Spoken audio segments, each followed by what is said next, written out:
Hey guys, how you doing? It's Mr. Fuzzy Lego. Welcome back to our custom Lego minifigure video, and today I'm bringing you two minifigures from the new update of Super Smash Bros. Ultimate, the final DLC fighter of this first pack, and then Cuphead, because he seems to be the second most exciting thing to come from that little direct that aired earlier this month. And, yeah, I don't know exactly how I feel about Byleth. I haven't played Fire Emblem Three Houses, but I do know that Fire Emblem characters aren't that fun to make because they're so detailed in anime eyes and hair, and that it's so difficult to do sometimes. So this is my 8th time making a Fire Emblem character for Super Smash Bros. Ultimate, and yeah. I will say this: I'm not exactly disappointed in the choice of this character. I think it's a little unexpected because I was imagining that the final DLC fighter will be a big third-party representative, kind of like what we were assumed to believe. But I kind of expected Byleth would making it at some point, and Cuphead, just because I thought I could remake my Cuphead from 2018. And well, that's about it for the introduction to this video. So let's go ahead and get started. So here it is, guys, the main event, the most controversial character to be added to Super Smash Bros. Byleth.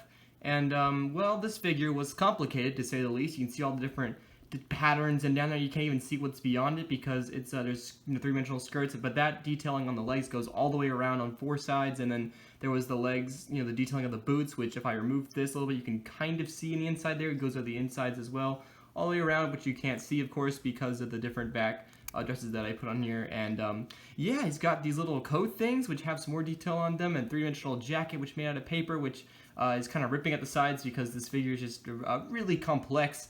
And I probably, if I made another one, I probably wouldn't do it. Probably wouldn't give her this jacket, honestly. It looks kind of bulky and fat. But you see there's all this detail painted onto the wrists, and those don't even look the best because it's difficult to paint that with a paintbrush that's so thin. And you got these three-dimensional little elbow pads which are sculpted, and all that chest detail. But I can remove this, kind of get out of the way of the light. You can see all the different metallic kind of like paints in there, and then the little belt here with the little dagger thing that's painted. That's made out of like paint whenever it's dried up and it kind of gets all mushy. That's what it's made out of. And this is sculpted, and the hair is sculpted onto this Lego Friends hairpiece that I had lying around. And yeah, this figure is just really massive. The hair is removable because the way I do hairs nowadays is kind of sculpting is limited so that I don't break it. And you can see that the painted head there looks pretty nice. It's got the eyelashes and the eyes and everything, so we can just put the head back, the hair piece back on there, and voila. And of course here's her sword, but I haven't played the game, so I have no idea what it's called. So if you know, leave it in the comments below. It's got this ruler looking shape because that's just how I painted it. And my blades are always so weird how I make them. I take Lego 1x1 or 1x8 specifically tiles, and I cut off everything on them and sand them down so they're smooth. And you can see how it looks from the back. You can kind of see some of the holes there. I just shape it to how I want it and then glue it into a whatever knob I can find, whatever Lego piece I can find, and then a rod is just glued on there, painted up with this piece on the end, which I glued on, just to give it more of a nice looking hilt.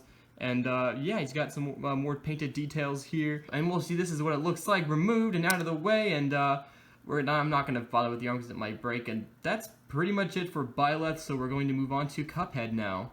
So next up is Cuphead, and this is definitely more up my alley of figures that I prefer to make because it's more simplistic and more cartoony and fun, which is what I like more.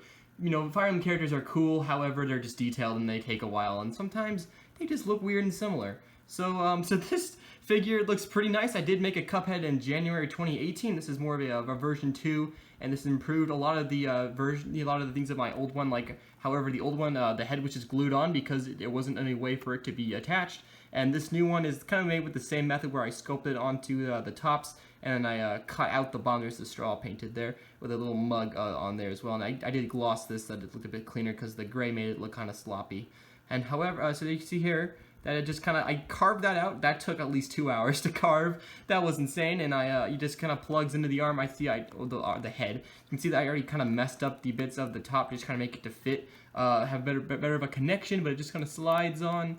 Like this, and then his head can move and everything, but it looks a little weird to try and move it. Yeah, these straws here are pretty cool. I cut up little rods and do different angles to make that work. You can see a little bit there, and then he's got these generic brown boots with the rim, and then the brown little outline, which like every single cartoon character with the brown shoes has. Not even cartoon, like anything really. You know, he's got these big white gloves which look like Mario, and Sonic and Mickey Mouse. They all have the same type of appearance almost, but that's part of the charm, I think. And I really like this figure. I should probably mention that the eye parts are actually electrical tape that I put on there. And yeah, just one more little 360. I wish I could have done the back of this better because it looks a little bad there, but that's kind of there and gone. And here is my second version of Cuphead, and I hope you enjoy. Well guys, that's about it for this video. Thanks so much for watching, and I hope you enjoy not only this video, but also the update that should come out tonight. Hopefully I'm not a day late, and people in the comments will let me know if that is the case. And I'm going to go ahead and sign off so I can start playing the new characters. So thanks so much for watching, and I will see you all next time. Goodbye.